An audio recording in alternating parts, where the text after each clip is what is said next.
वाराणसी में गंगा का जल स्तर एक बार फिर चेतावनी बिंदु को पार कर गया है। इस सीजन में 5वीं बार ऐसा हुआ है जब गंगा में रिकॉर्ड बढ़ोतरी हुई है। गंगा के इस जल स्तर से एक तरफ जहां तटवर्ती इलाकों के साथ घाट किनारे रहने वाले लोगों को मुसीबतों का सामना करना पड़ रहा है, तो वहीं दूसरी तरफ बनारस के पर्यटन व्यापार को भी करोड़ों रुपए का घाटा उठाना पड़ रहा है।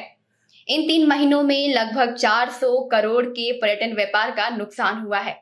वहीं देव दिवाली को लेकर भी खतरे की घंटी बज रही है। वाराणसी पर्यटन व्यापार का मुख्य केंद्र माना जाता है, जहां पर्यटन के व्यापार में लाखों लोग जुड़े हुए हैं। पर्यटकों के जरिए यहां होटल, रेस्टोरेंट, नाव का संचालन, बनारसी साड़ी और अन्य हस्तकला उत्पादों का व्यापार होता है।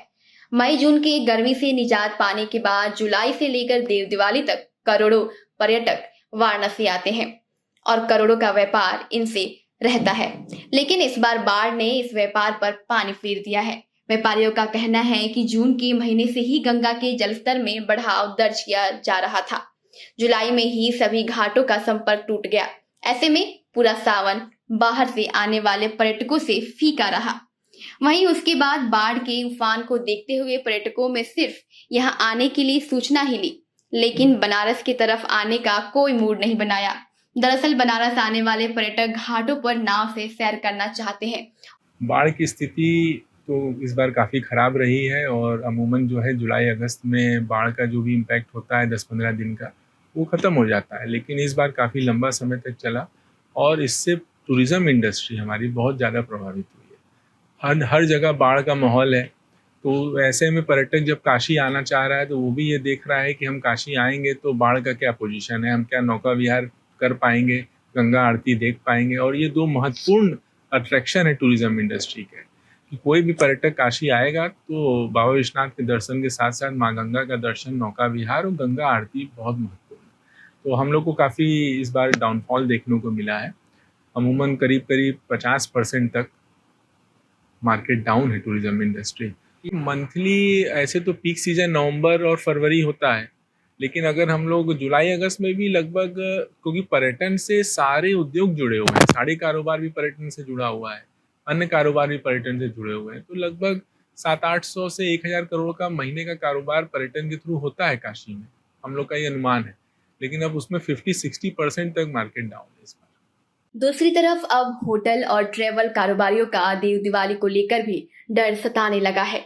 दरअसल गंगा में लगातार उफान जारी है और इस बार देव दिवाली 5 नवंबर को है, जबकि सितंबर का महीना चल रहा है और पूरी घाट जलमग्न है। ऐसे में देव दिवाली को लेकर जो पहले से बिलिंग होती थी, उसकी अभी सिर्फ क्वेरी ही आ रही है। बुकिंग अभी तक नहीं देखी जा रही है। ऐसे में देव दिवाली कहीं बाढ़ की भेंट न चढ़ जाए, व्यापारियों को अब इसका भी डर सताने लगा है। इस समय बुकिंग की स्थिति देखिए बहुत खराब चल रही है, इसलिए कि पर्यटक जो है इस समय बहुत डरे हुए हैं। गंगा की बाढ़ जो है कभी कम कभी ज़्यादा, हरदम बाढ़ की स्थिति लगी हुई है और अभी एक क्लियर नहीं हो पा रहा है कि बाढ़ कब तक ख़त्म होगी। और बुकिंग तो एकदम ना के बराबर इस समय है और हम लोगों को डर ये बना हुआ है कि देव दीपावली जो हमारा मुख्य सीजन जहाँ से हमारा स्टार्ट होता है वहीं से पीक पकड़ता है, एकदम टॉप पीक पकड़ता है, जबकि हमारे पास होटल्स, गाड़ियाँ, सबकी दिक्कतें आने लगती हैं।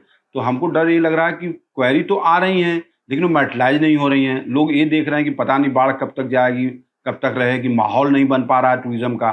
तो हमको डर ये लग रहा है कि कहीं सीजन हमारा जो है देव दीपावली के समय का जो सीजन है वो नहीं कहीं ख़त्म ना हो जाए, ख़राब ना हो जाए, क्योंकि हम लोग के बहुत पैसे फंसे हुए हैं गाड़ियों में और होटल बुकिंग में, एडवांस बुकिंग करा के हम लोग रखे हुए हैं।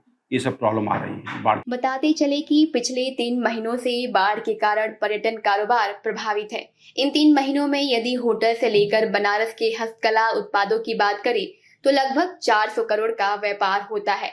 लेकिन इस बार यह आंकड़ा काफी पीछे छूट गया है, जिसका कारण गंगा का जलस्तर है। अब वाराणसी व्यापारी देव दिवाली से उम्मीदें लगाए हुए हैं।